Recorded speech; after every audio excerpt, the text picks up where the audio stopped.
Predator or prey. Predator or prey. Knock him out. Knock him out. Predator or prey. Predator or prey. Knock him out.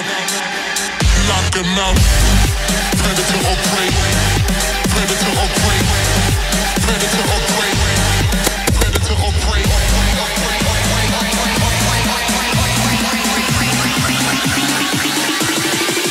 Knock him out.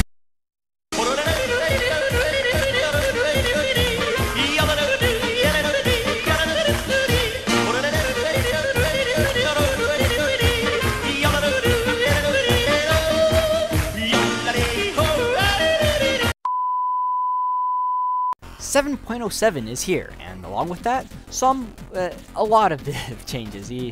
Yeah. So, where have I been?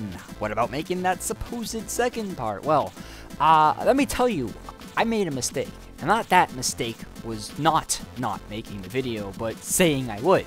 But who cares, right? Because if you're hearing this, that means this video has gone public. Yay! Okay, so this video will bring some new updates to my playstyle, and my thoughts about specific changes. Apparently, some people value my opinion. As a bonus, I will also try to continue the list of weird interactions that might occur when playing Phoenix that you may use to your advantage. I'll start off with the opening clip. Attribute bonuses. Gotta say, that int shield is pretty strong. Due to the algorithm of magic resistance, just a little bonus goes a long way, especially against the Veil Holder. An average int hero will now maintain up to 10% magic resistance after being amped with a Veil. The major problem follows this. You know those flashy one-shots one can do with the Orchid combo? Well, the majority of these instances are against squishy int heroes that stay in the back. Now, as previously exaggerated, it is nigh impossible to complete a full combo and ensure lethality, which is a blow to this playstyle. But it's not all that bad. Phoenix is indeed a hero in the game, and so he gets a pertaining attribute bonus as well. Being a strength hero, Phoenix gets scaling status resistance. This is so good because as Phoenix, you are a top priority to be disposed of by the enemy team. They will try to burst you down and disable you. Now, with the slight reduction on incoming disables, all it takes is a split second in order for you to use your ultimate, and thus throw the enemy team into chaos. That being said, the amount of times I've actually had this boon affect me is nowhere near the amount of times int heroes have escaped the sliver of health, so gotta thank ICEFROG for that one. Another fundamental change that occurred during this update is the XP changes. This one is also a kick in the balls to the Bürd, because if the safe lane knows what it's doing, the off lane is dead. Before, one could play chill in the trees and sap XP, but now if the safe lane carry denies, like they should be, even more of the XP is denied. Your accumulation of XP will barely allow you to contest over anything. And just another minor annoyance, enemy supports only need level 2 before they can easily kick you out of lane. With the experience dropped for that, it's a lot easier to kick you out. Okay, stop. Did you think I'd make a full-on video to bitch about 7.07? Of course you did! But no, here's my grievances, and now it's time for me to tell you how to work around them. Despite Phoenix being literally unplayable in any role, you can still work around this. Pulling in the offlane is now easier than ever, and with the new armor changes, Phoenix actually starts with just barely above 0. Because of this, ditch that ring of protection I used to tell you to pick up, and instead trade it for a windlace. The extra movement speed will go a long way, and they go into your tranks. To help you lane, you should beg your support to give you one of the wards. If they decline though, you can always use that report option or whatever. Knowing where the enemy supports are is a mandatory need to a successful offlane. It will also help secure the bounty room, and it will help your other lanes out. Current meta generally involves what is known as the gank squad, doing the quotation marks here. You've got the roaming support and the safe lane support, and they usually like to stick together. This is the gank squad. 9 out of 10 times, the gank squad will start the game off by trying to chase you out of your lane. But they won't stay there forever. Knowing if they're in the safe lane or not is integral to know when you should be appearing in the lane and when you should be hiding. You may also help out your other lanes avoid a gank. Your main goal as the F-laner is to be such a nuisance that it requires 60% of the enemy team just to remove 20% of yours. So that's definitely a win. The gank squad will know this too, however, so they will try to help out the other lanes once they feel like you're not a problem anymore. But it's up to you to remind them that you are indeed a problem. Sort of like a risky dance, you've gotta weave in and out of existence according to the gank squad's positioning that your ward is revealed. This isn't foolproof, however. During this process, the enemy carry will most likely outlevel you. If the carry activates early, like a PA or a Weaver, you will just be out of luck, as them alone will be enough to zone you out, so just try avoiding picking an offlane Phoenix into those types of carries. As for the mid, XP changes can be manipulated to benefit you. Here, you will probably be against normal mids, and they probably will have a higher base attack damage than you. This won't stop you. Practicing at last hitting will go a long way, and you may be able to snag extra levels and deny the opposing laners in this manner.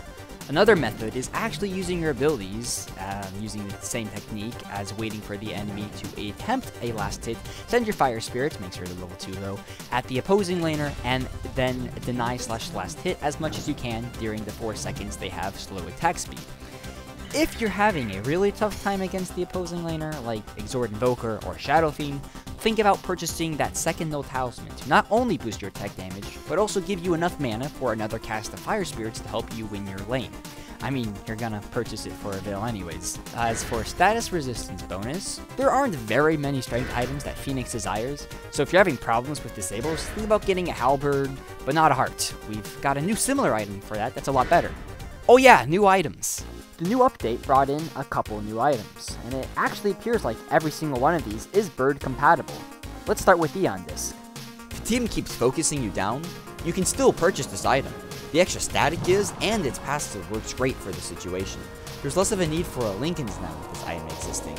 And yes, the self-inflicted damage of Phoenix's abilities do not trigger the passive, so no need to worry. Up next, we have the Super Urn.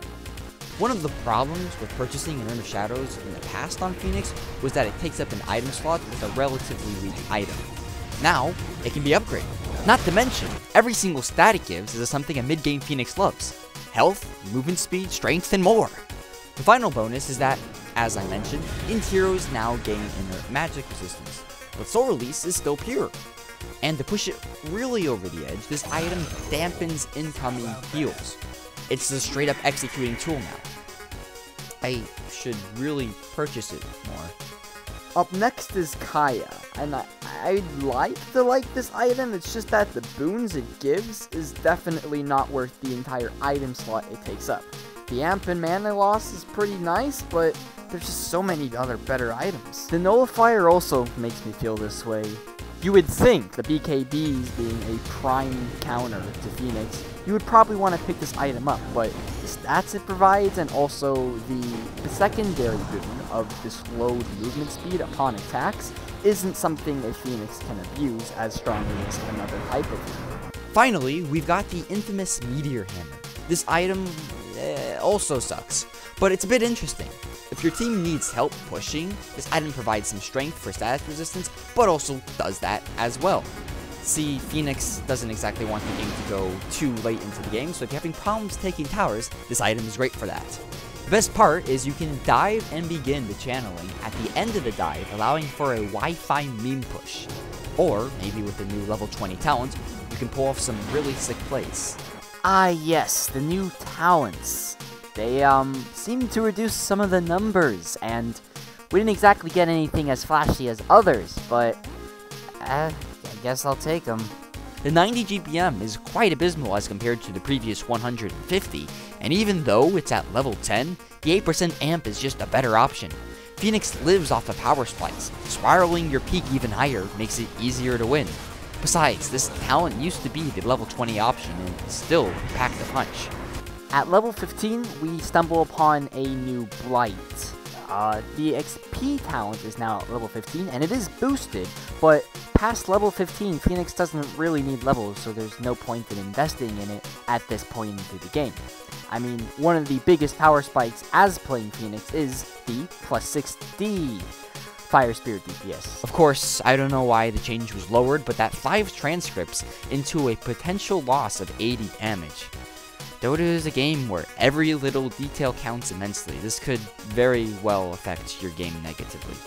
Try not to dwell on it too much like I'm doing right now. Finally, we've got the, oh wow, level 20 plus 1400 dive length. It's not that good.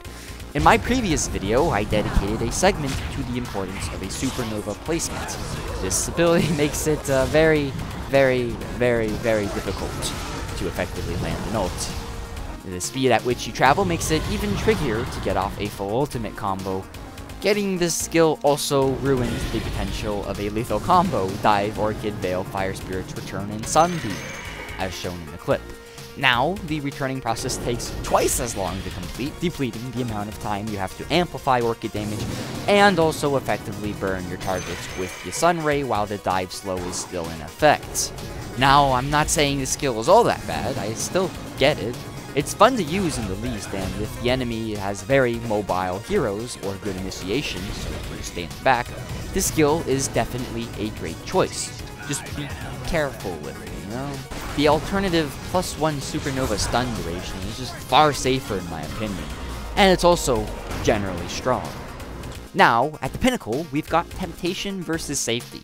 The +3 attacks is definitely strong, but the extra 2% health burn is pretty strong as well. Honestly, I just leave this up to you to decide. It requires situations, but for a generalization, if your star is not living long enough, get attacks.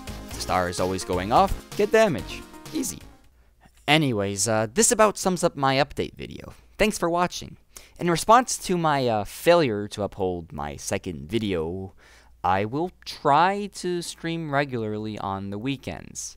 I'm unable to dictate a specific time, but if you happen to stop by when I am doing it, I will hopefully, if my teammates let me, be playing Phoenix and attempting to explain my decisions. So just check my Twitch channel, the description is, you know, above the bottom, and you can follow, and you'll know when I'm streaming, and here's also some dumb video that I'll use as my outro. I'm already dead, man. I use them. You use them. How many was that? No. I use them. You was using? Can't even this game, man. I'm so tilted now. Oh, I'm 2 and 11. I use them? Yeah, I'm using him. Go.